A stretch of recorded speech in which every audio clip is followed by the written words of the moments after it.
Hello everyone, मैं पवन कुमार आप सभी का स्वागत करता हूं ग्रीडी गार्डनर में। आज की वीडियो कोई भी नर्सरी विज़िट या किसी प्लांट की ब्रीफिंग के बारे में नहीं है।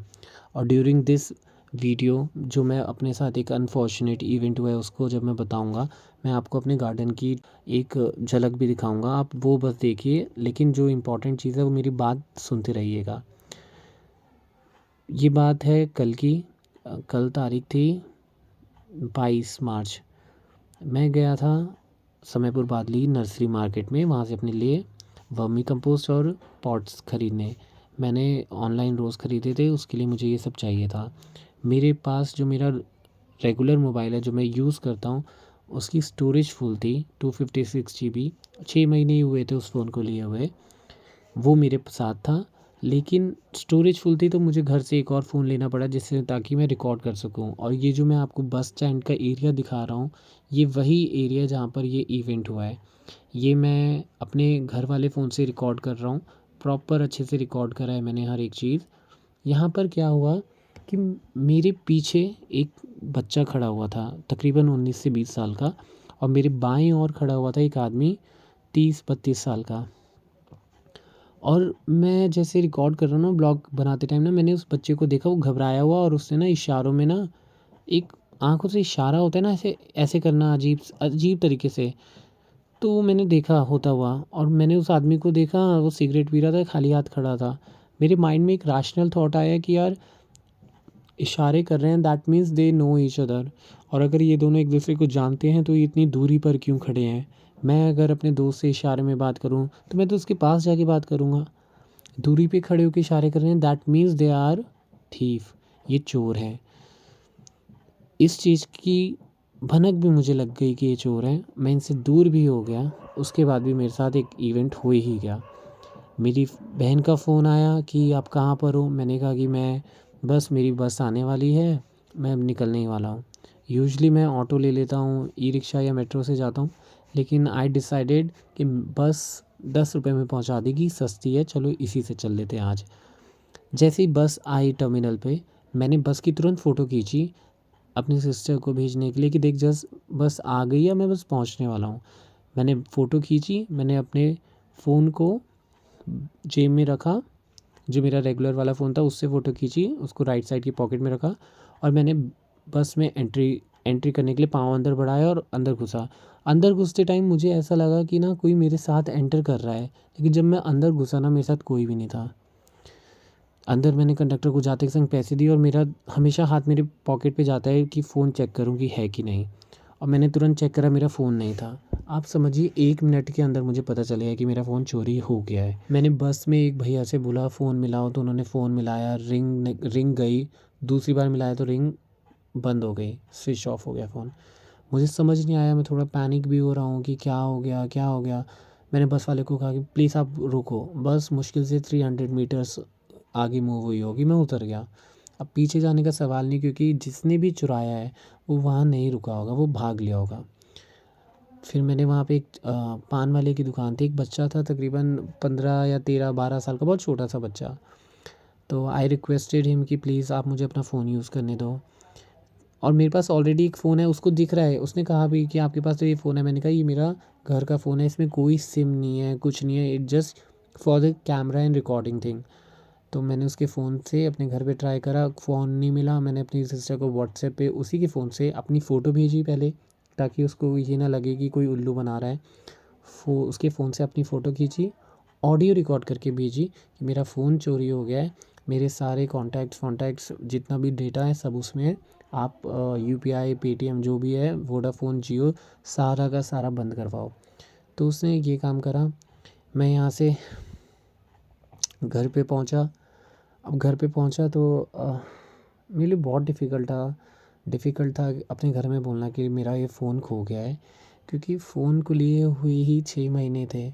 और मिडिल क्लास फैमिली में it is a very big thing कि आप 25,000 का फ़ोन लो और उसे खो दो, 25-30 हज़ार का फ़ोन लो और उसे खो दो with in a half year.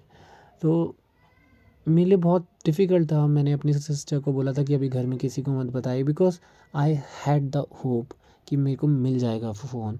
पता नहीं क्यों मेरे साथ कई बार ऐसा हुआ है कि मुझे लोगों के गिरे हुए, मेरे को 2 बार लोगों के गिरे हुए फ़ोन मिले हैं, एडमिट कार्ड्स मिले हैं कॉलेज के, एमिटी के या शारदा के। मैंने कॉल करके उनको रिटर्न करा है। और मेरे साथ आज ऐसा हुआ, मेरे को समझ ही नहीं आया कि कोई मेरे साथ ऐसे कैसे कर सकता है। मैंने कभी किसी के साथ नहीं करा, लेकिन कहते हैं ना कि आपने कभी किसी के साथ गलत नहीं करा, इसका ये मतलब नहीं है कि लोग आपके साथ अनफ़ेयर नहीं होंगे। और मेरी बेवकूफ़ी ये थी कि जब मुझे सिचुएशन मैंने भापी, तो मैं सतर्क नहीं हो पाया, माइंड से ही निकल गया। उस जगह की लोकेशन की फ़ोटो, लास्ट फ़ोटो टेलीग्राम पे मेरी सिस्टर के पास पहुंची हुई है। वो लोकेशन मैंने रिकॉर्ड करी थी। मैंने फ्रंट कैमरा से जब अपनी रिकॉर्ड करी, वो लोग आए ही नहीं, जबकि वो मेरे पीछे ही खड़े थे। वो मैंने अब नोटिस करा है कि वो मेरे कैमरे की रिकॉर्डिंग में आए ही नहीं वो लोग। मतलब उन लोगों ने प्लान बना लिया था कि मेरे को टारगेट करेंगे और इनकी रिकॉर्डिंग में नहीं आना है। तो जब घर पे गए, मैंने घर पे किसी को बताया नहीं कि क्या हुआ क्या नहीं, बस मेरी सिस्टर को पता था। और मेरे फादर आए, उनको नहीं बताया। तब तक मैंने जाके अपनी सिम, जो कुछ सिम मैंने जो बंद कराई थी, उनको वापस से लेना था, तो उसके लिए मैं वहाँ गया। कि जब मैं बस से उतरा था, तो वहाँ से मैं डायरेक्ट ऑटो से घर आया था, क्योंकि हिम्मत ही नहीं थी कि मैं दूसरी बस का इंतज़ार करूं। मेरे को ये था किसी तरीके से मैं अपने घर पहुंचूं, वहाँ पे मेरी सिस्टर मेरा साथ देगी, वो अच्छे से समझाएगी क्या करना है। तो मैंने सब लॉग आउट मारे हर एक जगह से, ताकि कल को कोई मिस यूज़ ना हो। सबसे बेस्ट चीज़ मैंने करी थी कि मैंने अपनी मेमोरी पे भरोसा नहीं करा था, और मैंने पासवर्ड एक डायरी में लिखे थे। सारे पासवर्ड, इंस्टा, ट्विटर, हर एक के पासवर्ड्स मेरे डायरी पे मेंटेन थे। मैंने वहाँ पे जाके उन्हें डीएक्टिवेट करा, अकाउंट चेंज, पासवर्ड चेंज करा, एक्टिवेट करा। और घर में मैंने अपने पापा को नहीं बताया। जब मेरे पापा 2 घंटे बाद काम कर रहे थे, तो मेरे को लगा सिर्फ पुलिस स्टेशन में मैं गया, उन्होंने कहा कि आप ऑनलाइन एफआईआर कर दो, या तो 100 रुपीज़ दे के एफआईआर लिखवाओ। मैंने खुद ही कहा कि मैं ऑनलाइन करूँगा। ऑनलाइन कर रहा हूँ तो ओटीपी नहीं आ रहा, ओटीपी ना मेल पे आ रहा है, ना तो मेरे मोबाइल पे आ रहा है। तो फिर मेरे पापा जब बैठे थे, देखा टेंशन में, तो मैंने उनको बोला कि मतलब मेरे को बहुत डर लग रहा था, तो मैंने उनको ऐसे बोला कि मैं आपको एक बात बताने वाला हूँ, गुस्सा मत करना, मेरा फ़ोन खो गया है। तो उनका ये आंसर था कि कब खोया, कैसे खोया? तो मैं वही बताने लगा कि बस मेरी आँखों में आँसू आ गए थे बताते हुए। तो कह रहे कोई नहीं, टेंशन लेने की बात नहीं है, तो चल पुलिस स्टेशन। तो मैं पुलिस स्टेशन गया, फिर एफआईआर वहीं 100 रुपीज़ दे के, बगल में एक था, उसने ऑनलाइन करी। और बस एफआईआर रजिस्टर करके हम लोग घर पे आए। मैं तब तक भी अपने आंसू कंट्रोल करके बैठा हुआ था। हम लोगों ने डिसाइड करा कि मम्मी को नहीं बताते, मम्मी मेरी बाहर गई हुई हैं, कहीं आउट ऑफ स्टेशन है। तो बस रात को बैठा, रात को 2-3 बजे मैं इतना रोया, मैं अपनी लाइफ में इतना नहीं रोया। मैं फिर मॉर्निंग में मैंने अपनी मम्मी को बताया, क्योंकि वो बर्डन था मेरे ऊपर कि मेरे को बताना है अपनी फैमिली में।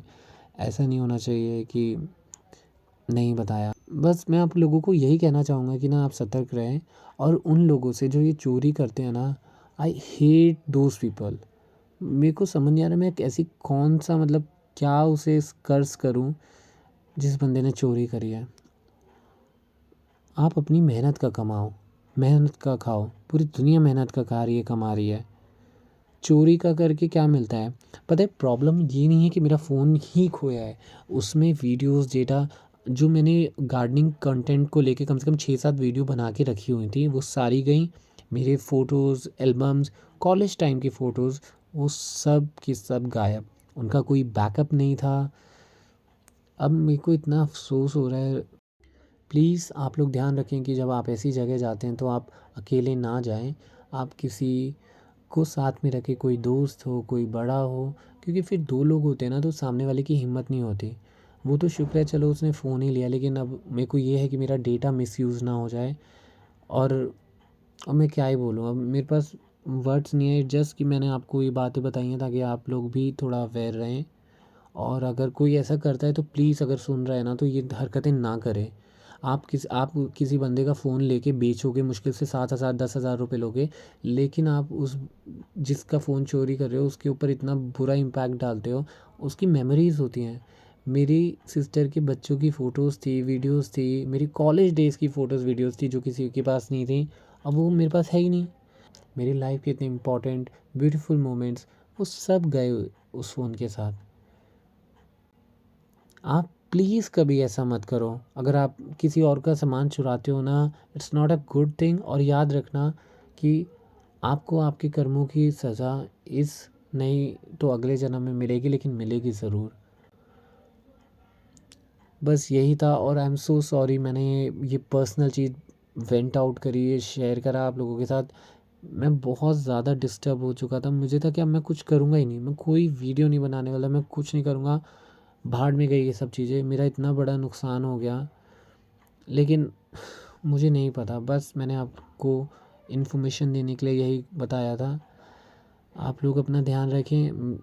अब मैं ये भी नहीं बोल सकता कि मिलते हैं अगली वीडियो में। I don't have any idea about any next video.